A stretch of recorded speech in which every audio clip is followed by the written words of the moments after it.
Bonjour à toutes et à tous, bienvenue sur ce nouveau webinar. Je suis ravi de vous retrouver. Les Brain Off font leur rentrée après une période estivale de pause. Et on est absolument ravis de tous vous retrouver et d'accueillir trois speakers complémentaires sur un sujet qui est assez brûlant, qui est vraiment d'actualité. Est-ce que la révolution digitale du fret ferroviaire va nous en fait apporter toutes ces promesses et comment nous fiabiliser euh, pour décarboner les plans de transport. Donc aujourd'hui, nous avons trois speakers.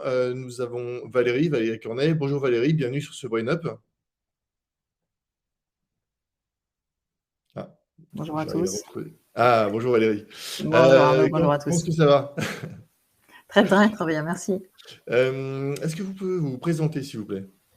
Oui, bien sûr. Donc moi, je suis déléguée au transport terrestre à l'AETF. Donc je m'occupe de toute la sphère transport routier, transport ferroviaire et transport fluvial. J'ai rejoint l'équipe il y a 3 ans maintenant. Ok, merci beaucoup Valérie. On a également avec nous Jérôme Bécamel.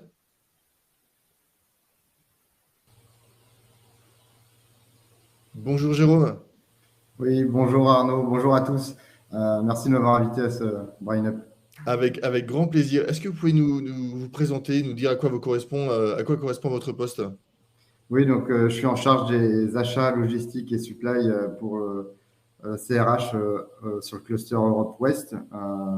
Et je suis également interface avec l'équipe projet de l'implémentation de la solution Everessence au sein des filiales CRH Rail. Ok, merci beaucoup Jérôme. Et puis notre dernier speaker, donc Sabrina Meskawi. Bonjour Sabrina.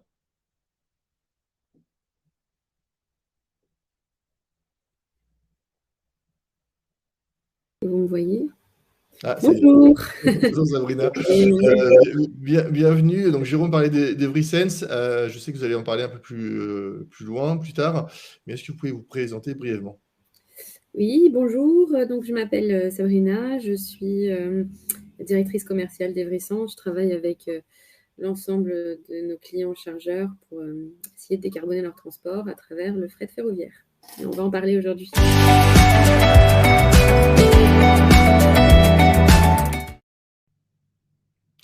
Donc, bien sûr, c'est pas une nouvelle de la rentrée, hein, ça fait un moment que c'est dans l'air. La réduction de l'impact carbone est enfin en train de devenir une préoccupation majeure pour les entreprises, que ça soit dans la supply chain ou autre, mais la supply chain évidemment en première ligne. Et puis, parmi ces solutions de décarbonation, le ferroviaire émerge. Le ferroviaire est là depuis longtemps et est là dans les têtes de chacun. Mais on a un vrai retour sur le devant de la scène pour ce mode de transport. Pour autant, de façon assez paradoxale, c'est un mode de transport qui n'a pas forcément très bonne presse chez les professionnels de la supply chain. Donc, comment est-ce qu'on va arriver en fait comment est-ce qu'on peut concilier en fait ce relatif désamour et puis ce besoin impératif de cette modalité. Au milieu de toutes ces questions, comment le rendre plus efficace pour gagner en productivité et en compétitivité? Est-ce que le fait d'ajouter de la digitalisation à ce mode de transport va permettre en fait d'aller réduire massivement l'impact carbone? Comment faire pour transformer l'essai? Donc, on va essayer de répondre à toutes ces questions avec nos intervenants. Et puis, en termes on a fait, comme d'habitude, une petite revue de presse. Alors, je vous propose en premier article, un article assez intéressant, un chercheur qui a publié dans Polytech Insight, pourquoi le train n'a-t-il pas encore remplacé le camion? C'est d'autant plus vrai en France, hein, il faut quand même garder en tête que au milieu des années 2000, le ferroviaire pesait 10%, le routier 88% et le fluvial 2%. Tout le monde sait que c'est sans doute la façon la plus efficace de décarboner. Également, il y a des sujets de particules fines et des choses comme ça par rapport au camion. Mais en France, on est en retard. En UE, la part modale est 2 fois plus élevée. On est à 18%. Et pourtant, tout le monde sait qu'en France, on a eu des plans de relance qui se sont succédés, pas mal d'échecs également. Au début du 20e, rendez-vous compte, le ferroviaire, c'était 80% du transport. Évidemment, les camions n'étaient pas franchement là. Et le routier, 10%. Et depuis, le chercheur pointe des problèmes d'investissement dans les infras, le boom du routier, le fait que le routier, c'est finalement plus pratique, plus agile et globalement plus fiable. Et donc, en 60 ans, on est passé de 60% de ferroviaire à 10% de ferroviaire. En deuxième article, donc un article sur la stratégie nationale pour le fret ferroviaire.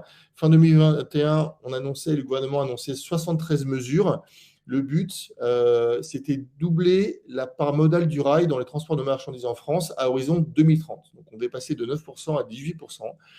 Lors de la dernière SITL, je pense que nombre d'entre vous y étaient présents, le député Renaissance et président du Conseil d'orientation des infrastructures, le COI, donc David de Valence, annonçait fin 2022, la part modale du ferroviaire est passée de 9% à 10,7%. Donc ça avance, doucement, mais ça avance.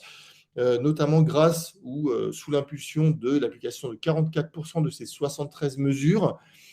Pourtant, la route est longue, sans mauvais jeu de mots, et les objectifs de 2030, donc, je vous rappelle, 18%, ça semble assez ambitieux. Donc, il y a vraiment un énorme travail de rénovation de la filière, mais également de rénovation de l'outil industriel, du rail et des infrastructures. Et donc, il y a pas mal de polémiques autour de ça.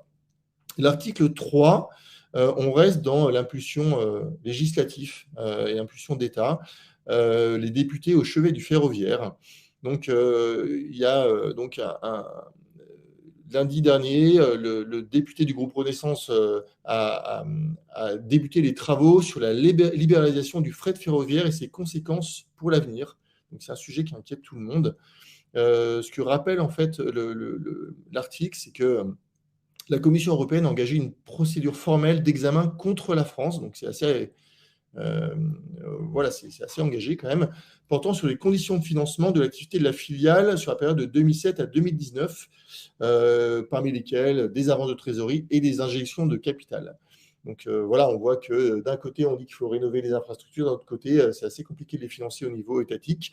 Et en fait, d'après les députés à l'origine de cette commission d'enquête, donc c'est une commission d'enquête qui est assez mixte en termes d'orientation politique, la perception, c'est que en fait, ça va à contresens du pacte vert européen. Ils considèrent, nos députés, que en fait, si on veut atteindre le doublement de la part modale du fret d'ici 2030, on ne va pas commencer en fait à s'aborder ces efforts par des contraintes sur le financement de ces infrastructures, somme toute étatiques. Voilà, donc j'ai déjà cité les chiffres. Peut-être une perspective européenne, la part de la France est tombée à 10%, quand elle est à 23% en Allemagne et à 18% en moyenne dans l'Union européenne. Donc, c'est vrai qu'on a tendance à penser que si l'État n'aide pas le secteur, on a peu de chances d'y arriver. Et puis, un dernier article, rapidement, sur que seraient les conditions d'une politique de report modal réussie. Donc, dans cet article, c'est un rapport publié par le Groupement national des transports combinés, le Rail Logistique Europe, avec le cabinet de Altermind, sur donc, le développement du combiné rail-route. Et en fait, le constat est sans appel. Ça rappelle d'ailleurs beaucoup le premier article et les résultats du chercheur. Il n'y a pas le choix, en fait. Pour faire face aux problèmes environnementaux, il faut que le report modal soit considéré pour réduire les émissions. En gros, on ne pourra pas réduire les émissions sans report modal. Et donc, le ferroviaire doit trouver sa place dans la chaîne logistique. Ce qui fait notamment écho aux propos du chercheur, c'est que les difficultés, parmi les nombreuses difficultés que rencontre le rail, on va retrouver les contraintes temporelles et la tension sur les chaînes logistiques. Et ces tensions et ces contraintes temporelles, finalement, rendent la massification des flux de transport difficile. La question, c'est aurait-on besoin d'une logistique lente et moins sous pression pour réussir à remplir le rail? Et finalement, est-ce que, au-delà de tout ça, pour revenir au thème du jour, est-ce que la digitalisation n'a pas un rôle à jouer? On voit que la digitalisation a aidé pas mal de pans entiers de l'entreprise, de l'industrie, à progresser et à atteindre ce type d'objectif qui paraissait inatteignable juste en gardant les vieilles méthodes de fonctionnement. Est-ce que finalement, on n'a pas déjà commencé à trouver des solutions? Eh bien, je vous propose de rentrer tout de suite dans le vif du sujet avec Valérie. Jingle.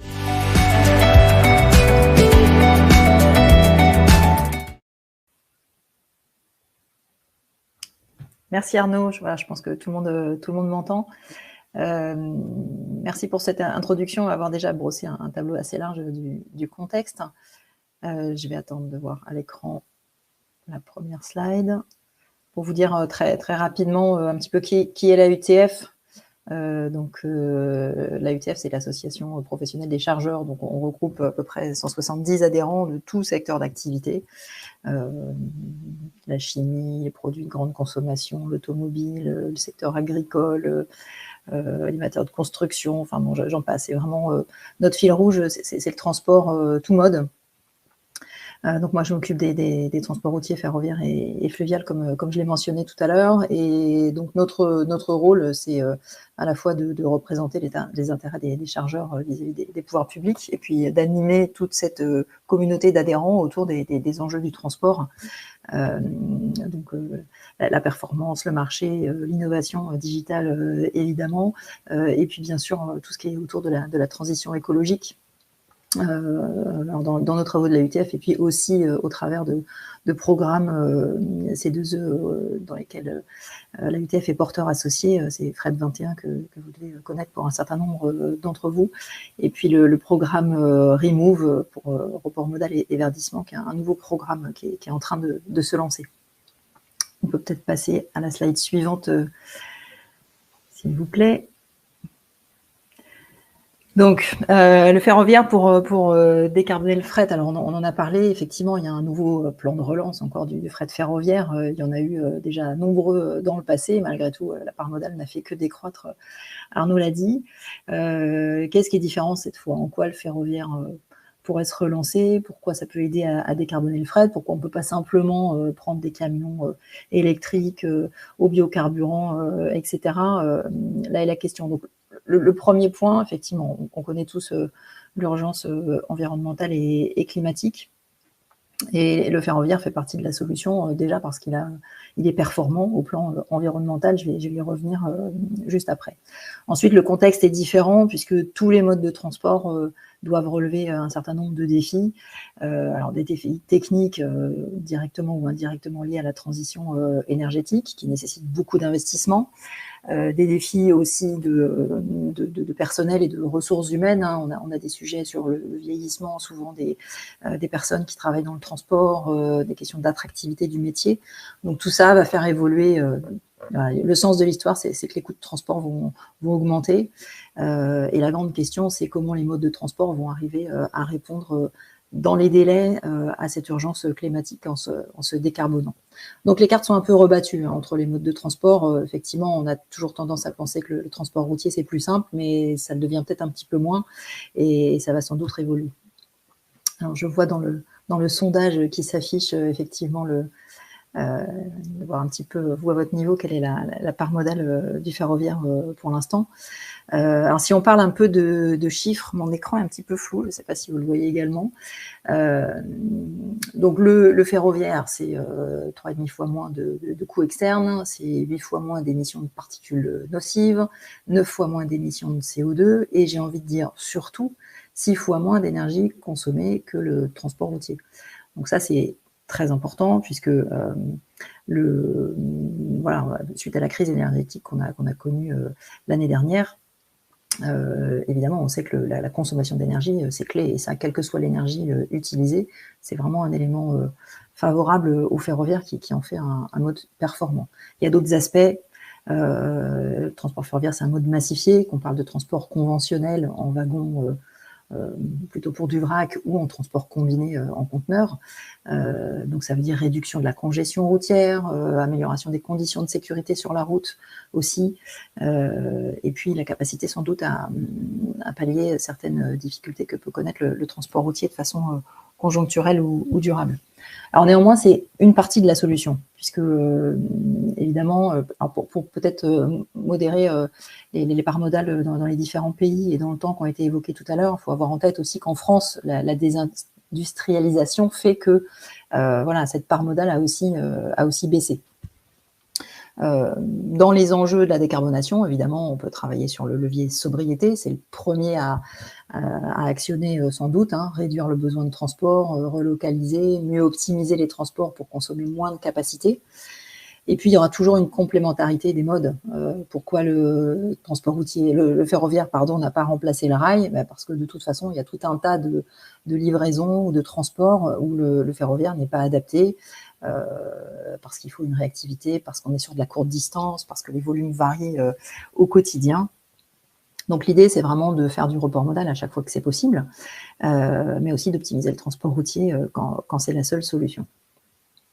Alors, je ne vois plus la présentation. Peut-être on peut passer à la slide suivante. En un peu plus grand, si c'est possible. Voilà, merci beaucoup. Tout ça pour vous dire que, effectivement, les chargeurs sont très demandeurs de faire du report modal. Alors, à la UTF, on a beaucoup de demandes de nouvelles entreprises qui s'intéressent pour des raisons RSE, d'engagement. Puis on a aussi beaucoup de chargeurs très aguerris à ce mode de transport, donc c'est intéressant vraiment de pouvoir un peu confronter les deux, et ça sert à tout le monde pour monter en compétences. Donc vous avez vu, hein, il y a beaucoup de promotions autour du ferroviaire. Il y a évidemment cette stratégie nationale à laquelle la UTF a contribué depuis le début, hein, avec une mobilisation inédite de la filière, donc au travers de ce qui s'appelle l'Alliance 4F, pour fret ferroviaire français du futur, où on a contribué à élaborer ces 72 mesures de la stratégie nationale. Et puis il y a vraiment un élan, donc la UTF prend sa part aussi au travers de ce qu'on fait dans les réunions avec nos adhérents pour faire intervenir des experts. On essaye de promouvoir, de faire de la pédagogie. Et puis il y a les programmes C2E, Fret 21 et Remove que j'ai mentionné tout à l'heure. Donc il y a de la demande, il y a voilà, beaucoup d'élan et de promotion autour de ces sujets, puisqu'on a quand même conscience que c'est un axe de décarbonation possible. Alors sur la slide suivante, on verra en revanche, ça a déjà été évoqué dans l'introduction, que c'est pas si simple, puisque comme tous les modes, c'est bien connu, le ferroviaire fait face à des défis très, très significatifs, et qu'on soit chargeur nouvellement intéressé par le ferroviaire ou chargeur traditionnel, tout ce qui est vrac pondéreux, hein, globalement, on sait bien que c'est pas si simple de réaliser du ferroviaire. Bon, il y a des sujets d'infrastructure, infrastructure qui est vieillissante et qui demande des niveaux d'investissement très, très conséquents sur le réseau, des manques d'installations terminales embranchées, que ce soit privées ou des entrepôts logistiques, un nombre de travaux très important à réaliser sur le réseau qui fait que ça perturbe les circulations pour un mode de transport dont on se plaint encore souvent de sa fiabilité, donc ça n'arrange rien, même si les travaux évidemment sont indispensables. Et puis, on a aussi un sujet autour du manque d'offres.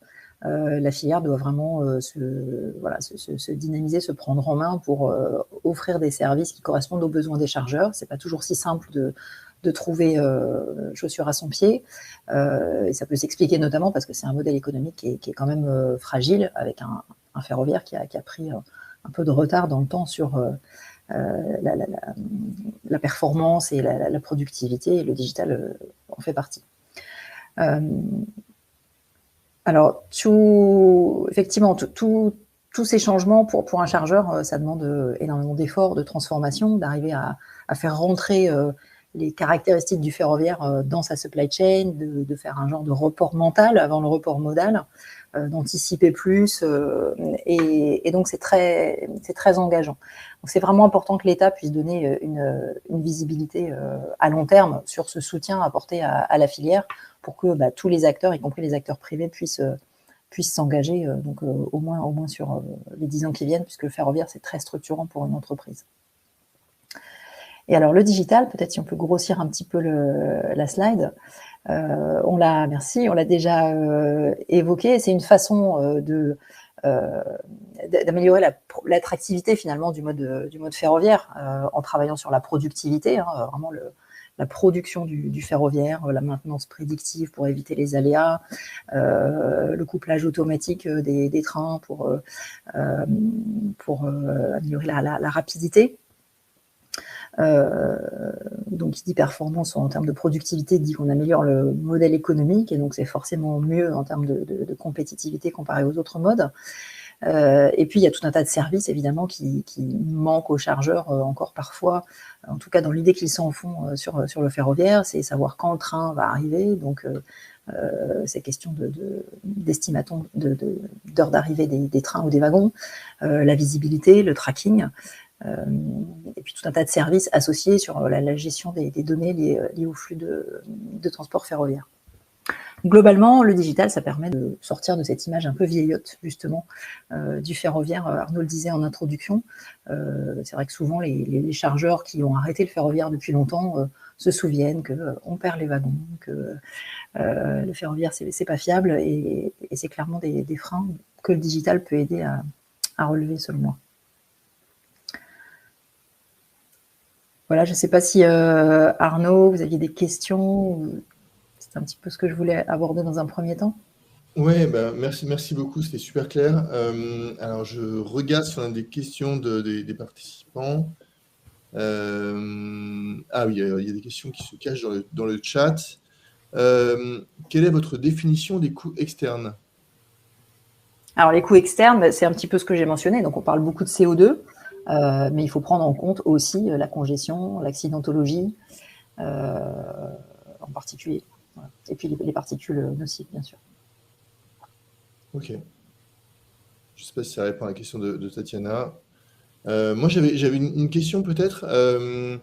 Dans toutes les rencontres que vous avez avec les chargeurs, est-ce que la question de la digitalisation du ferroviaire, mais plus globalement la digitalisation des process, revient souvent? Ou est-ce que finalement, ce n'est qu'un moyen, c'est pas un objectif en soi, mais... Alors oui, bien sûr, parce que ça fait partie de l'actualité. Voilà, le digital, tout le monde vit avec au quotidien et travaille dessus. C'est vrai que paradoxalement, dans le secteur du transport, on est souvent assez peu digitalisé, et pas que dans le ferroviaire d'ailleurs. C'est pas forcément la première question qui vient, encore une fois, parce que les chargeurs ont parfois encore cette image un peu vieillotte. Donc c'est plus des informations qu'on pousse, nous, à la UTF, par exemple. Ça fait partie de notre travail de veille sur l'innovation.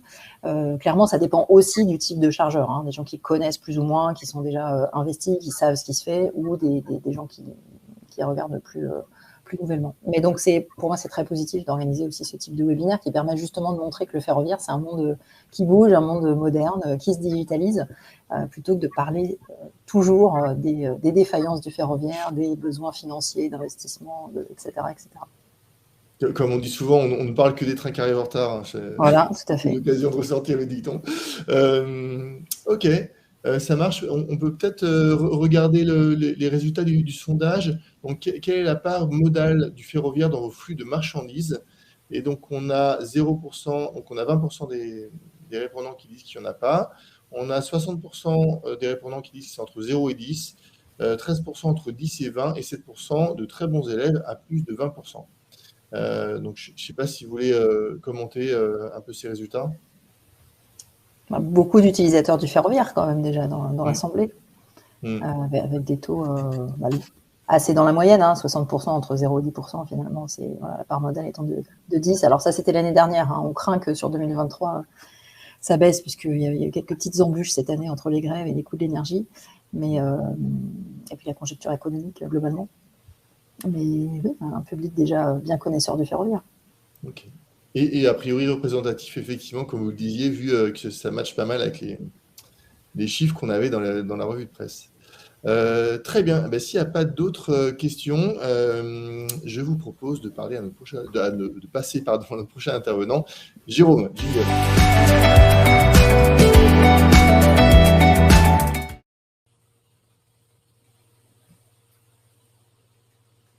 Ouais. Donc, ce que je vous propose, c'est partager un retour d'expérience chargeur par rapport à la digitalisation du fret ferroviaire. Donc, j'ai préparé quelques slides pour pouvoir mettre à l'écran, donc notamment le premier slide qui correspond au groupe CRH, donc au niveau des différentes filiales dans lesquelles on est présent. Donc, vous avez sur la carte le réseau ferroviaire en Europe. Donc, au sein du groupe, on a 2 divisions, États-Unis et Europe, 75 000 personnes, 32 pays. Et on effectue du rail donc, dans 9 pays. Si on passe sur le slide suivant, l'idée, c'est pourquoi finalement on veut digitaliser le fret ferroviaire.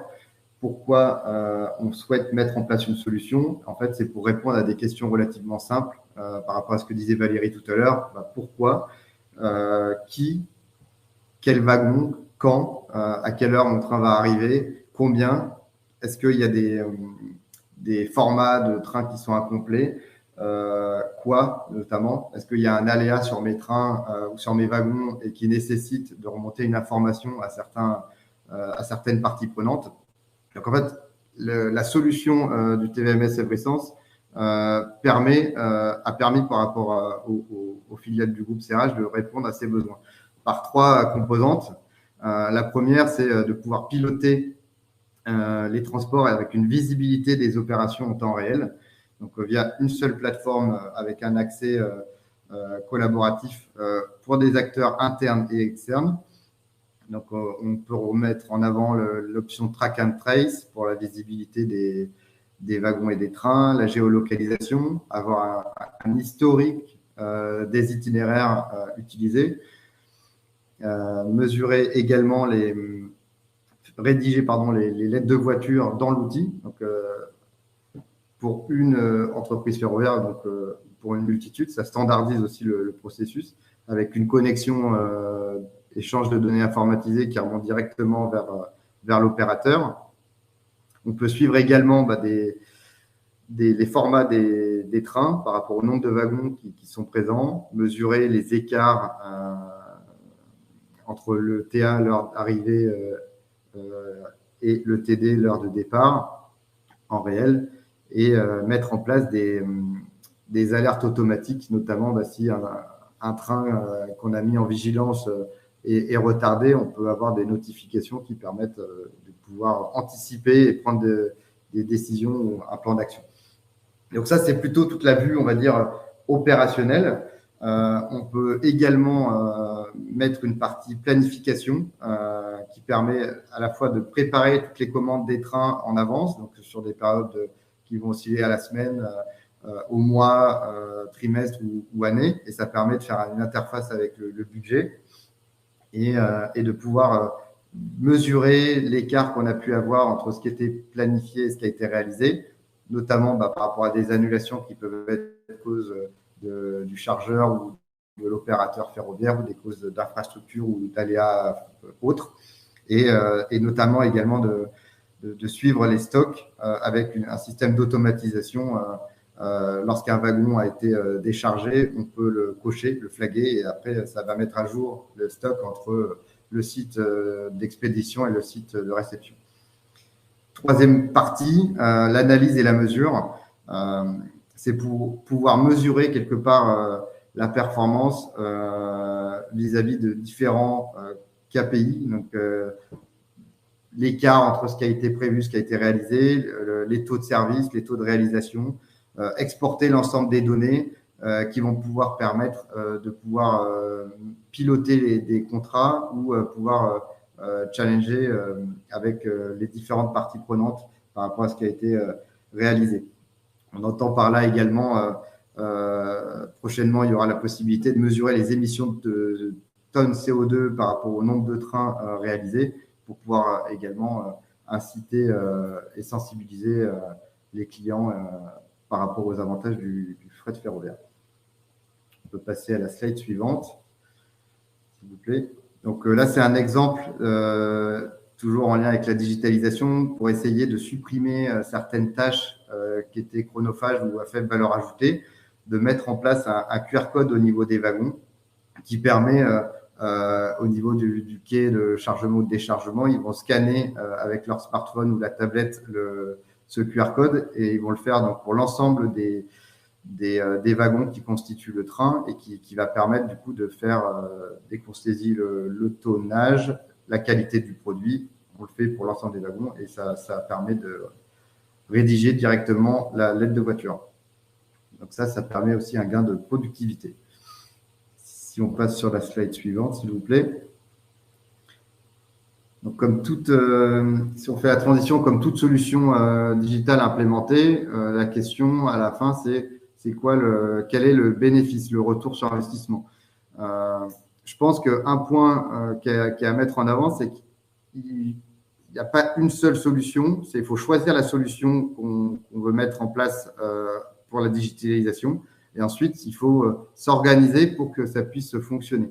avec l'ensemble des parties prenantes ou également via une équipe projet au sein de l'entreprise pour définir des jalons, un mode de fonctionnement et pour pouvoir atteindre après les livrables attendus. Donc, dans le cadre du groupe et de l'implémentation au sein d'une des filiales chez Ekiom notamment, il y a eu plusieurs phases, donc avec en première partie une phase de pilote sur certains wagons avec la solution qui était implémentée. Une deuxième phase où on a pu mesurer la réalisation, les temps de transit et obtenir certains indicateurs et KPI. Et un point qui est important également, c'est que cette solution, elle permet d'anticiper certains aléas qu'on peut avoir dans le ferroviaire, comme précisait Valérie précédemment, et du coup de pouvoir prendre des décisions ou des plans d'action avec des approvisionnements routiers lorsqu'il y a des aléas ferroviaires. Donc ça, c'est un point qui est également intéressant. Nous, en termes de bénéfices, un des axes qui a été mis en avant pour le retour sur investissement, c'est faire plus de volume avec autant de wagons et également d'améliorer la productivité et la visibilité des trains en automatisant le processus.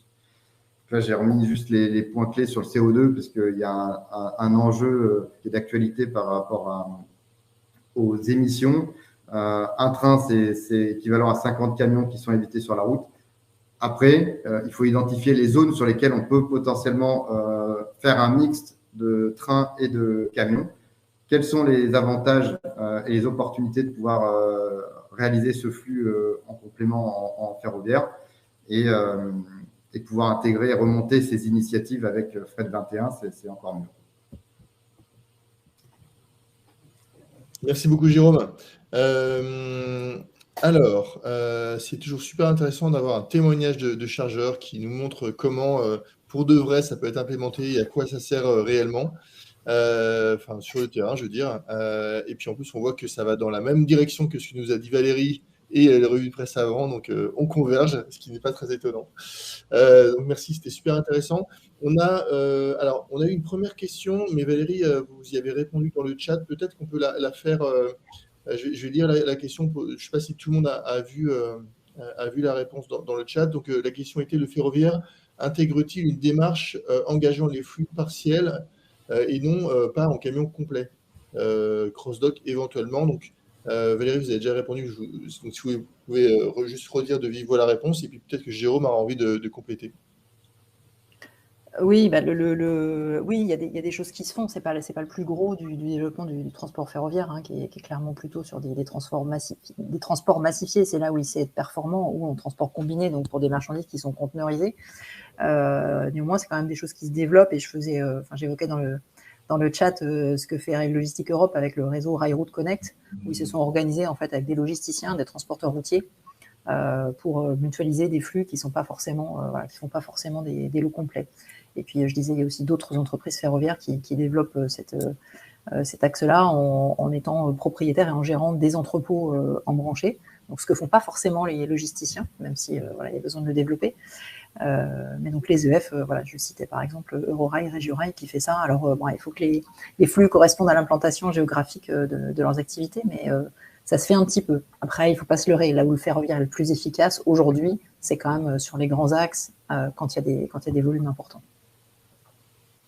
Ok, merci beaucoup. Jérôme, vous voulez compléter Oui, je pense que pour compléter ce que disait Valérie, effectivement, c'est que ça dépend de l'implantation géographique, ça dépend des trafics existants et du format, des cadences des trains. Est-ce que c'est des trains complets ou est-ce que c'est des coupons? Et après, c'est justement de pouvoir identifier par rapport à ce qui existe sur l'offre avec les opérateurs, comment on peut s'intégrer pour réaliser ce trafic ferroviaire en complément peut-être d'un flux existant en routier. Après, si je peux me permettre, il y a une troisième option qui est un peu moins utilisée, un peu populaire, qui reste le wagon isolé. Donc, l'idée d'envoyer un wagon à la fois, c'est l'équivalent, si je ne me trompe pas, de camions. Donc, c'est un peu moins lourd que 50 camions à basculer. Ça nécessite aussi d'être embranché ou de pouvoir ramener les marchandises dans un hub, mais c'est une possibilité qui peut être intéressante dans une stratégie de report modal quand ça fait du sens, de faire une partie potentiellement par wagon et puis de terminer en camion, par exemple, si on doit aller en centre-ville ou en urbanisation. Donc, c'est une option dont j'entends parler. Je ne sais pas si elle est connue. Oui, tout à fait. C'est pas forcément du train complet, hein. C'est pas forcément un seul wagon isolé. Ça peut être plusieurs wagons aussi. Enfin, c'est relativement modulable. Il faut savoir qu'il y a aussi des outils, hein, des programmes. J'ai parlé des programmes C2E, Fret 21 et Remove. Il y en a un qui s'appelle Appel d'air aussi, qui travaille sur le digital pour capter les données de flux routiers et essayer de mettre en avant sur une cartographie là où il y a de la massification possible entre plusieurs opérateurs, plusieurs chargeurs. Donc, c'est des choses intéressantes éventuellement pour ceux qui n'ont pas les volumes suffisants. Voilà, si vous pouvez rentrer vos données dans ces outils-là, ça permet de ressortir, de trouver des opportunités de collaboration finalement. Alors, j'ai peut-être posé une question un peu naïve, mais est-ce que c'est pas un peu comme faire une bourse de fret pour du ferroviaire et qu'il y a des choses qui fonctionnent bien au niveau des camions? Est-ce que c'est envisageable, peut-être déjà en place, hein, au niveau du ferroviaire? Non, ça me fait sourire parce que c'était un des souhaits vraiment de la UTF dans le cadre de la stratégie de développement du fret ferroviaire, effectivement, pour arriver à mutualiser. C'est très compliqué à mettre en place concrètement parce que le marché du ferroviaire, il y a quelques entreprises ferroviaires, c'est pas atomisé comme le marché du transport routier. Le ferroviaire, c'est pas standard, donc ça demande des études plus complexes. Et on avait un sujet au-delà de la question de l'outil digital. De pouvoir vraiment trouver un tiers de confiance qui permettrait aux entreprises ferroviaires de partager des données, de collaborer entre elles sans enfreindre les règles de concurrence pour arriver à avancer là-dessus. Et voilà, c'est compliqué. Donc ça n'est pas en place. Mais le fameux sujet du tiers de confiance dans la mutualisation des moyens, le jour où on a réussi à résoudre ça, on aura débloqué pas mal de choses, je pense. Merci beaucoup. On a plusieurs questions. Tous vos sites sont-ils embranchés fret ou y a-t-il une première traction pour acheminer les produits vers une gare de chargement? Demande Yann. Alors, non, tous les sites ne sont pas embranchés ferroviaires. Et c'est justement un des challenges lorsqu'on veut mettre en place ces flux ferroviaires sur les sites non embranchés. On doit intégrer du pré-acheminement camion, plus du chargement sur les wagons, sur une plateforme qui est disponible. Et donc, on doit intégrer l'ensemble de ces étapes de supply chain dans les éléments de coût. Ça demande du coup une étude un peu plus approfondie. C'est plus simple lorsque les sites sont branchés direct de bout à bout pour développer le ferroviaire. Mais dans le cadre des enjeux CO2 et dans le cadre des axes de développement, notamment par rapport à ce que précisait Sabrina sur des wagons isolés ou sur des offres qui sont type des corridors européens, on peut s'intégrer si on est bien localisé géographiquement par rapport au trafic existant pour effectuer du pré-acheminement camion, mettre en place les wagons qui sont intégrés sur un flux de marchandises existant pour ensuite arriver à un point de destination et en intégrant le dernier last mile en camion si besoin pour livrer le client. Le vrai point après, pour compléter la question, le vrai point c'est les capacités de stock qu'on peut avoir par rapport aux besoins du client qu'on va livrer. Et le deuxième, c'est le lead time. C'est quel est le temps de transit qu'on va pouvoir proposer. Et souvent, c'est un mix entre le routier et le ferroviaire. Ok. Je pense que ça répond bien à la question. Si, pareil, il y a toujours Sabrina et Valérie, si vous voulez rebondir, n'hésitez vraiment pas. On a deux autres questions. On va prendre un peu de temps pour ces questions, hein, je pense que c'est intéressant. Alors, la digitalisation du ferroviaire est-elle déterminante pour garantir son intérêt auprès des chargeurs? Bon, moi, je suis partie prenante, donc je pose ça là. Moi, je pense que c'est quand même un point qui n'est pas négligeable, notamment par exemple dans le cadre de l'automobile ou des marchés qui sont un petit peu des segments de marché qui sont en flux tendu où la garantie du transport réalisé dans un certain horaire, de la visibilité sur ce qui se passe, de maîtriser en fait ce segment de transport autant qu'il maîtrise les autres formes de transport. Quand on dit que le ferroviaire peut être complètement une boîte noire, j'entends souvent ça, si on veut pouvoir vraiment faire du report modal ou augmenter ses trafics, moi, les chargeurs à qui je parle dans certaines industries ne le feront pas s'il n'y a pas un niveau de transparence et de visibilité proche de celui de la route.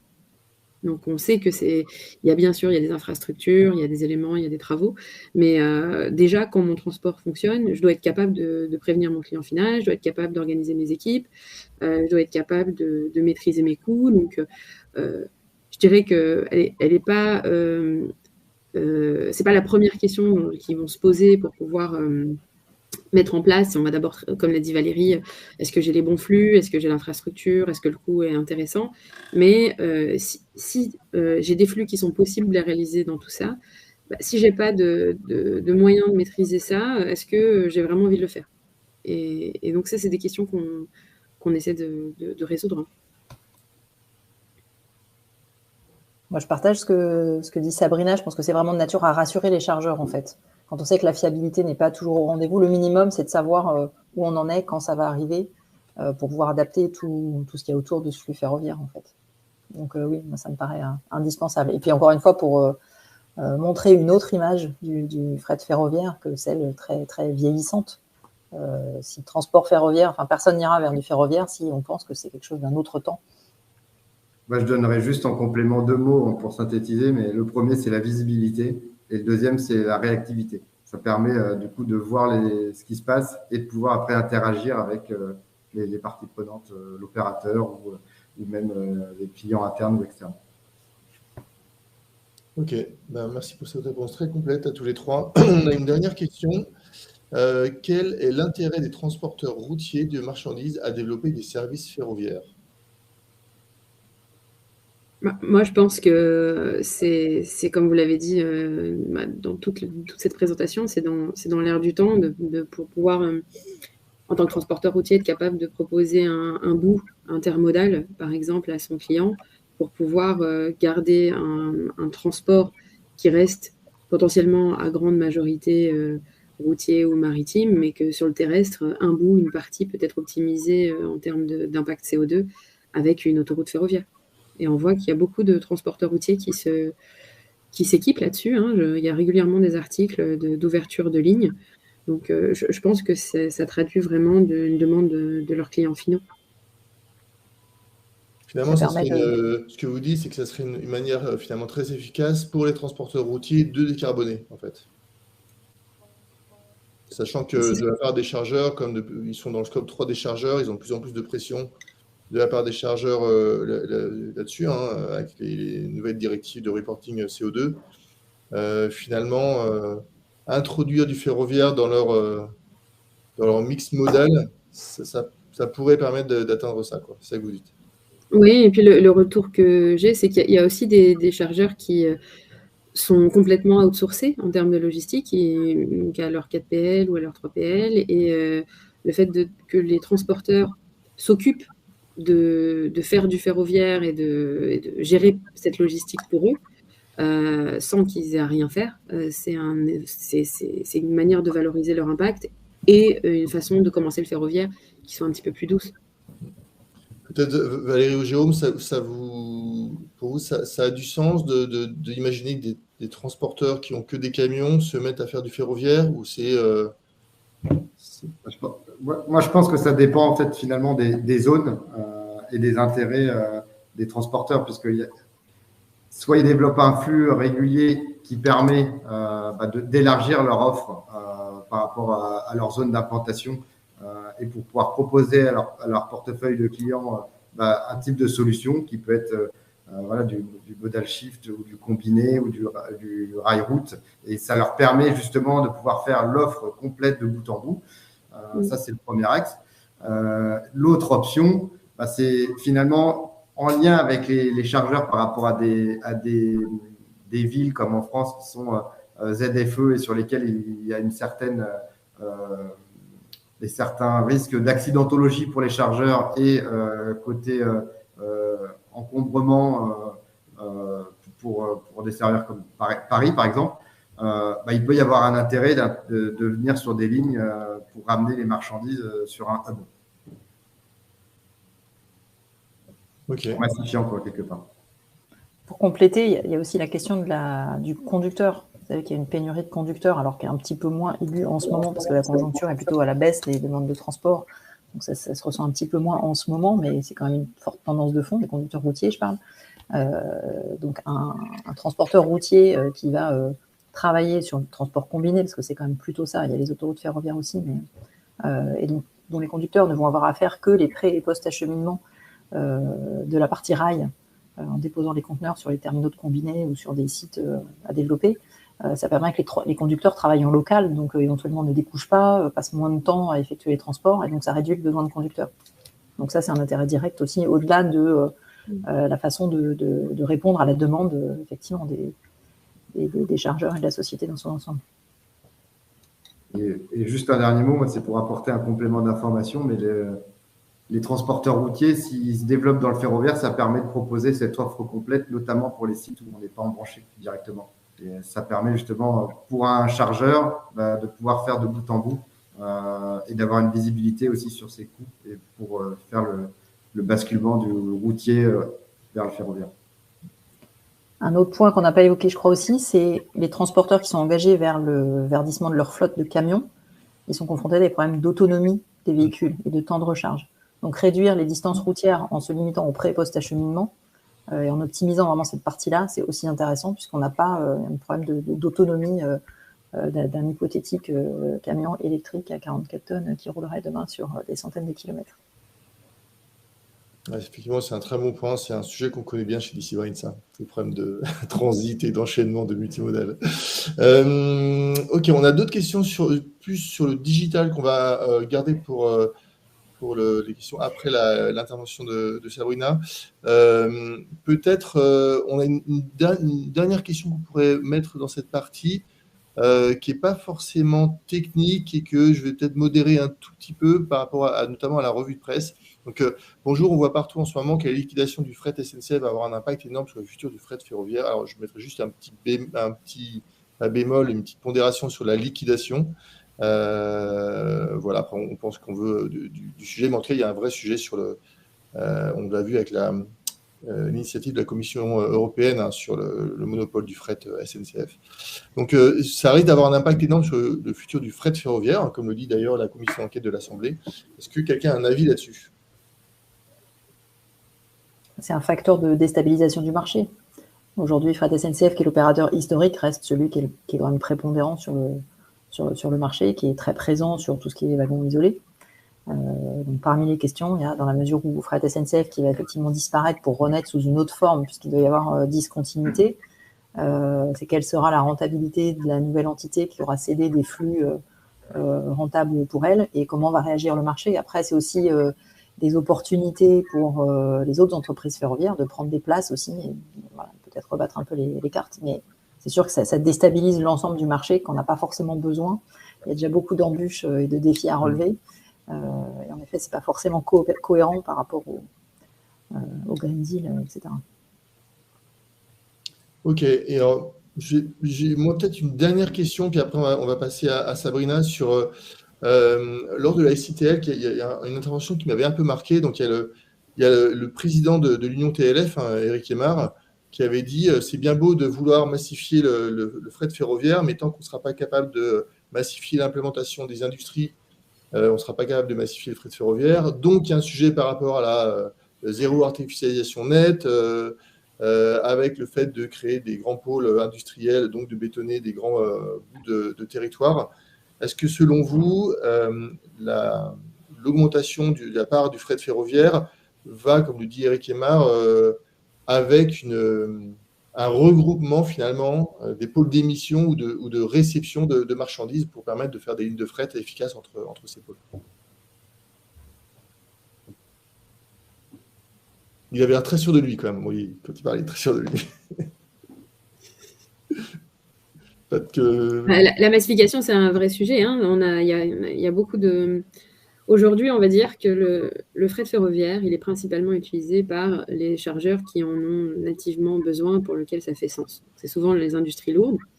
Après, si on veut atteindre des objectifs, clairement, il y a d'autres segments d'industrie qui devraient rejoindre le retail. Et puis après, on part aussi dans les ETI, les PME. C'est juste que l'enjeu, il est dans comment je peux transporter ma marchandise si je ne suis pas embranchée, et comment je peux rentabiliser ce déplacement si je n'ai pas les volumes seul.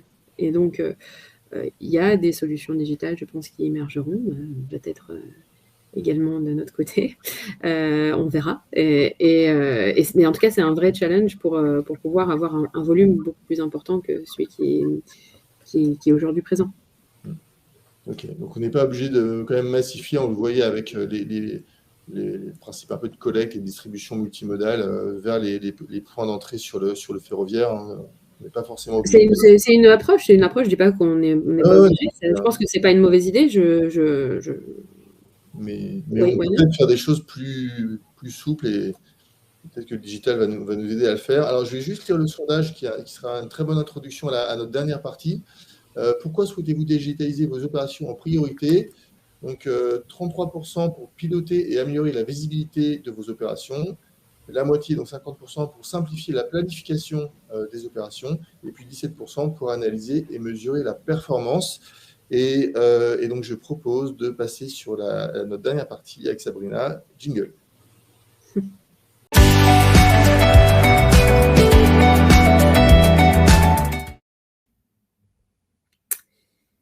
Rebonjour.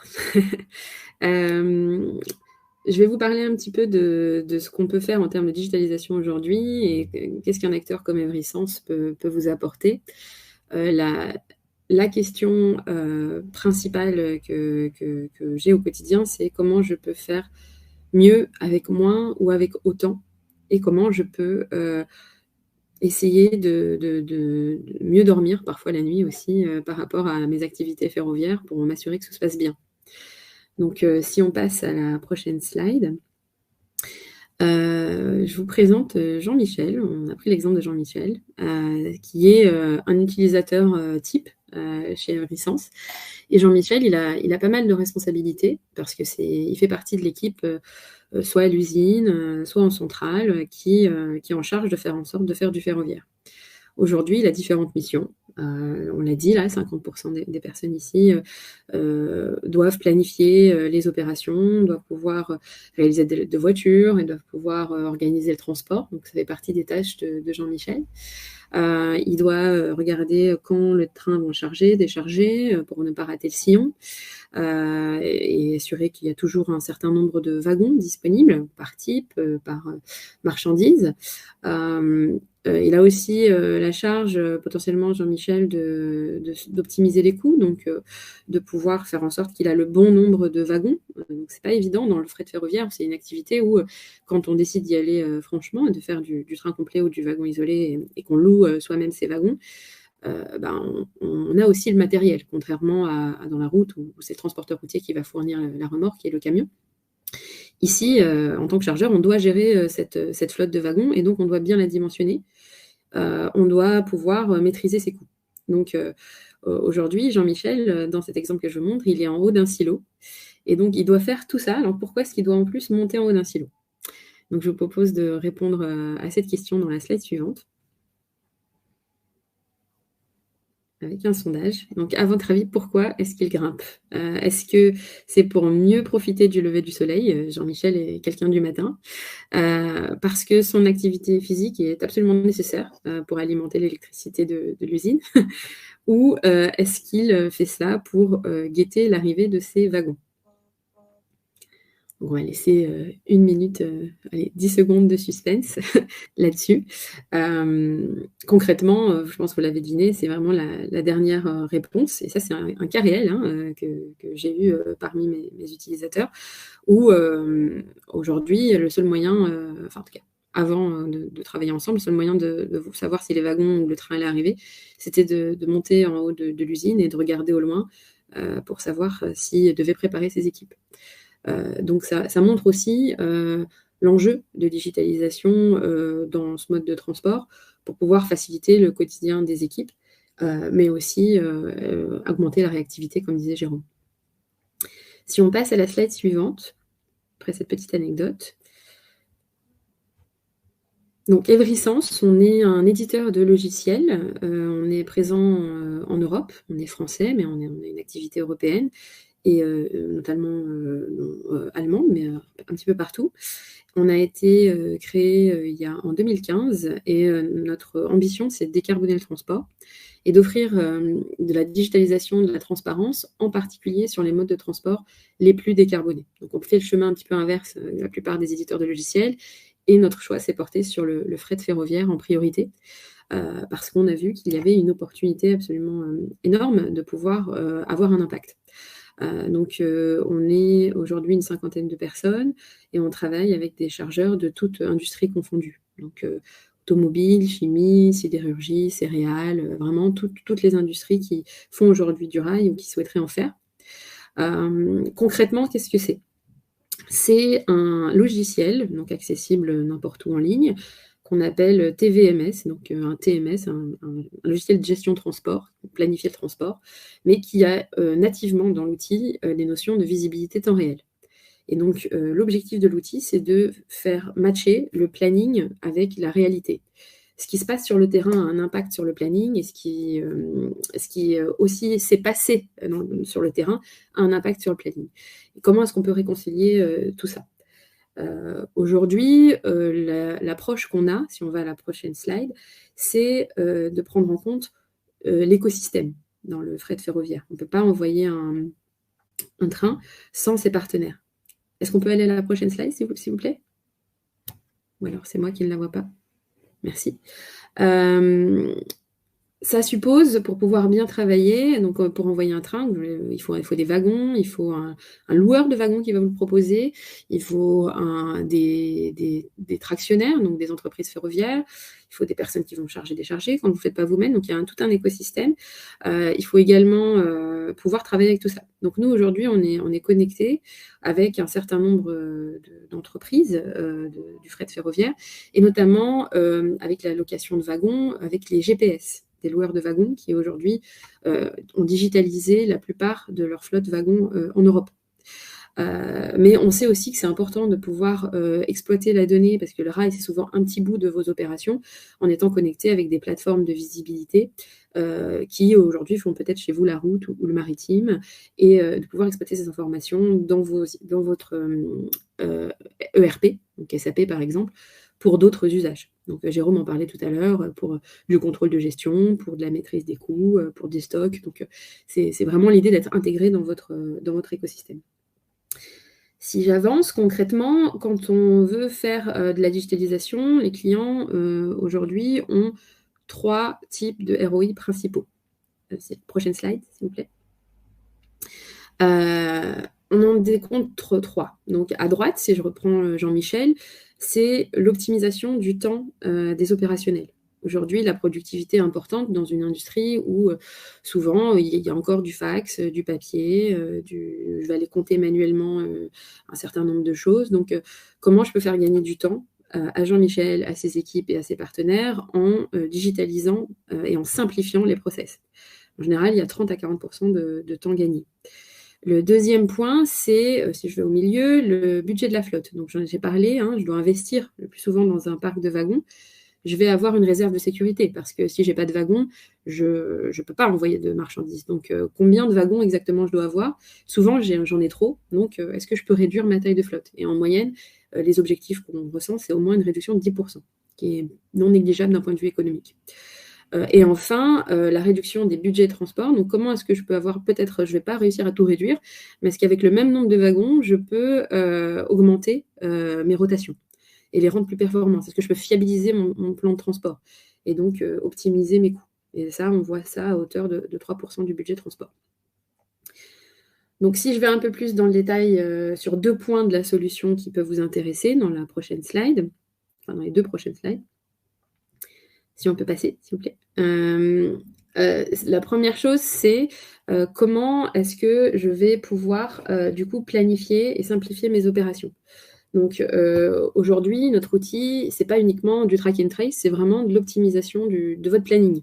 Aujourd'hui, on collabore avec les entreprises ferroviaires, avec les usines, avec les silos, avec vos partenaires pour prendre en compte les contraintes de tout le monde. Je dois faire mon transport. En tant que chargeur, je vais avoir ma contrainte de mon client final qui va me dire je veux recevoir ça à tel jour, à telle heure. Mais il faut que je check est-ce que j'ai suffisamment de stock, est-ce que j'ai des wagons, est-ce qu'il n'y a pas de travaux, est-ce que l'entreprise ferroviaire est capable de le faire à cette date, est-ce que l'usine est capable de charger. Donc il y a un certain nombre d'éléments qui doivent être présents pour avoir un planning optimisé en termes de coûts et surtout de faisabilité. Parce que c'est la faisabilité et le fait de rassurer par rapport à cette faisabilité qui fait qu'on donne envie de faire du fret ferroviaire et d'augmenter la part modale. Le deuxième aspect, c'est bien sûr la visibilité au sens large. Donc la visibilité sur les opérations, donc sur les différents pays. Dans le cas, par exemple, de Jérôme, c'est un projet européen. Donc comment les différents pays sont gérés, la visibilité en temps réel et la visibilité sur la performance. Où est-ce qu'il y a un problème? Je me rends compte que c'est toujours sur le même flux, sur la même gare, qu'il y a un problème. C'est ce type de wagon qui est immobilisé. Donc on peut aller dans l'optimisation. Et l'optimisation, ça veut dire la performance. La performance, grâce à l'IA, ça peut vouloir dire plus de fret. Concrètement, si on va à la prochaine slide, j'ai presque terminé, je sais que c'est le déjeuner, on va sortir tout juste, là, dans les 2 prochaines semaines, ce qu'on appelle le Carbon Watch, donc un calculateur d'émissions CO2 dédié au fret ferroviaire, donc qui vous permettra de valoriser et d'exploiter les données de votre transport et donc les efforts que vous faites pour pouvoir décarboner votre transport. On se base sur des données réelles, donc comme aujourd'hui dans l'outil Ensemble, ou grâce aux données que vous allez nous transmettre, on a le tracking précis GPS, on a les horaires d'arrivée, on a la performance du transport, on a le kilométrage, on a un certain nombre de choses, les locomotives, le type de fuel, et donc ça nous permet de pouvoir vous fournir des rapports que vous pouvez exploiter, mais pas uniquement. L'idée, c'est de pouvoir avoir Ralph, donc le petit robot que vous avez vu juste avant, notre IA, vous recommander aussi quels sont les trajets et les sillons les plus performants pour décarboner.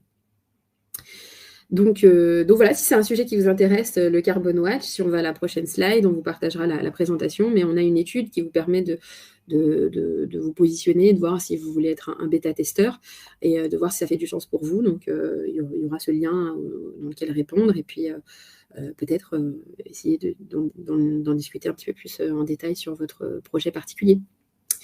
Et je pense que c'est tout pour moi.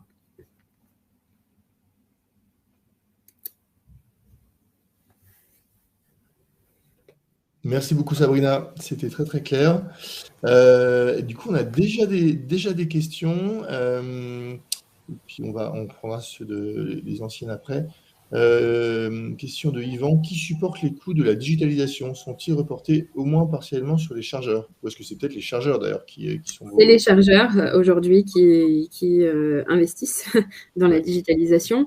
Tout simplement parce que il y a 2 raisons. La première, c'est parce qu'ils sont vraiment moteurs de la digitalisation dans une industrie qui n'est pas forcément initialement, et c'est eux qui en ont le besoin de départ. Je disais tout à l'heure, par exemple, si je connais beaucoup de chargeurs qui ont digitalisé la route et le maritime, ils ne veulent pas avoir un trou de données dans le rail. Donc, par exemple, donc c'est eux qui sont vraiment à cette initiative, c'est eux qui supportent ce coût-là. Et le deuxième point, c'est l'usage de la donnée. Quand on est loueur de wagons, par exemple, on va investir dans des capteurs GPS, mais pour la maintenance, pour pouvoir avoir une approche vraiment très, très technique, très maintenance. Alors qu'un chargeur, Jérôme, tu me corriges si j'ai tort, mais ça va être plutôt l'usage du wagon. Quand est-ce qu'il va arriver? Est-ce qu'il me rapporte suffisamment d'argent? La maintenance, c'est important, mais c'est pas moi qui la gère. Donc, je vais pas avoir nécessairement besoin de cette information. Ça dépend effectivement, je me permets, Sabrina, juste si le wagon il est en propriété ou s'il est en sous-traitance par rapport aux conditions contractuelles de gestion de la maintenance. C'est un bon exemple. Voilà.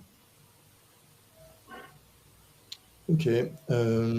Alors, il y avait une question. La blockchain n'est pas un levier pour trouver ce tiers de confiance? La blockchain, c'est intéressant, c'est quelque chose qu'on a pu regarder. C'est pas forcément la chose la plus évidente à déployer. Aujourd'hui, nous, pour établir une certaine neutralité sur ce marché, déjà, on a un tiers de confiance qui n'appartient à aucun des acteurs du marché, donc on est capable de transmettre cette donnée et de l'exploiter de façon complètement neutre. Mais aussi, le GPS, aujourd'hui, est une donnée qui est devenue presque une commodité dans le fret ferroviaire. En Europe, la plupart des flottes sont équipées, et c'est une donnée qui est assez reconnue par les différents stakeholders. Elle n'est pas influencée, cette information. Donc, on se base principalement sur ça aujourd'hui. On n'en est pas quand même à avoir un AIS du fret ferroviaire avec tous les wagons qui sont tracés comme peuvent l'être les cargos, j'imagine. On a quand même des taux importants. Hein. Moi, je ne vais pas citer de nom de loueur, mais il y a des taux de 85-90% sur des flottes de plus de centaines de milliers de wagons en Europe. Et je dirais que sur les 15 plus grands loueurs européens, il y en a au moins 13 ou 14 qui ont pris la décision d'équiper de GPS les wagons il y a déjà plus de 4-5 ans de ça. Du coup, quand on parle je rebondis là-dessus, hein, quand on parle des coûts de digitalisation, finalement, parce qu'il y avait une question précédemment, alors je ne la retrouve pas, je crois qu'elle était dans le chat, qui était finalement quelle techno utiliser, etc. Ce que vous dites, c'est que vos clients sont les chargeurs. Par contre, le fait d'équiper, hein, de capter la donnée, hein, le fait de mettre des trackers sur les trains, si je me souviens bien au début, c'était vous qui faisiez. Bon, ça fait longtemps qu'on se connaît. Hein. Et maintenant, en fait, la donnée provient directement finalement des opérateurs de fret ferroviaire. Oui. Quand on a démarré, il n'y avait rien. Donc, on a mis en place, on produisait des capteurs et ça faisait partie de notre offre. Puis rapidement, les loueurs de wagons se sont positionnés sur ce sujet pour la notion de maintenance, mais aussi pour offrir un service au chargeur. Donc aujourd'hui, le chargeur investit au sens où il va payer un abonnement au loueur pour avoir accès à cette donnée et ensuite des coûts pour l'utilisation de notre solution. Mais il n'a plus besoin d'investir dans ses propres capteurs nécessairement. Okay. Donc ça, j'imagine que ça facilite grandement le déploiement, d'avoir cette couverture un peu par défaut, quoi. Ça rend la digitalisation vraiment intéressante et très temps réel. Aujourd'hui, la plupart des TMS traditionnels historiques, c'est basé sur le déclaratif. Notre outil se met à jour automatiquement en termes de coût, de pilotage, de l'ensemble des données avec le temps réel. Donc, du coup, ça permet d'avoir une plus grande réactivité sur ce mode de transport qui aujourd'hui n'est pas forcément, comme l'a dit Valérie, le plus sexy de loin. En tout cas, on le rend un peu plus attractif, j'espère. Ok, on va peut-être prendre une toute dernière question, même s'il nous reste 5 minutes, mais on va tâcher de finir à l'heure. Le calcul du CO2 des trains est-il décomposé par distance et source d'énergie de chaque pays, comme on peut le voir, ce qu'on essaie de faire parfois sur le camion, ou prenez-vous le CO2 de la ligne calculé par le transporteur? Aujourd'hui, on a notre propre base de données de chemins ferroviaires européens. Donc, on a digitalisé la carte ferroviaire. Et on a aussi digitalisé la notion du trafic, est-ce qu'il est électrifié ou non. On récupère aussi, alors pas forcément de façon parfaite partout, mais quand on le peut, le type de fuel qui a été utilisé dans la locomotive. Et donc, ça nous donne un calculateur CO2 aussi par trajet réel, avec le kilométrage réel et énergie utilisée de façon indépendante. Ok, c'est clair. Je vous propose d'arrêter là. Donc, une petite conclusion, hein. Ce qui est vraiment intéressant, c'est que tout le monde a l'air de s'accorder pour dire que sans le ferroviaire, on n'arrivera pas à décarboner le transport, hormis par la sobriété, hein, comme on disait au début. Néanmoins, il y a beaucoup de travail à faire pour généraliser ce mode de transport décarboné, des sujets structurels, des sujets réglementaires.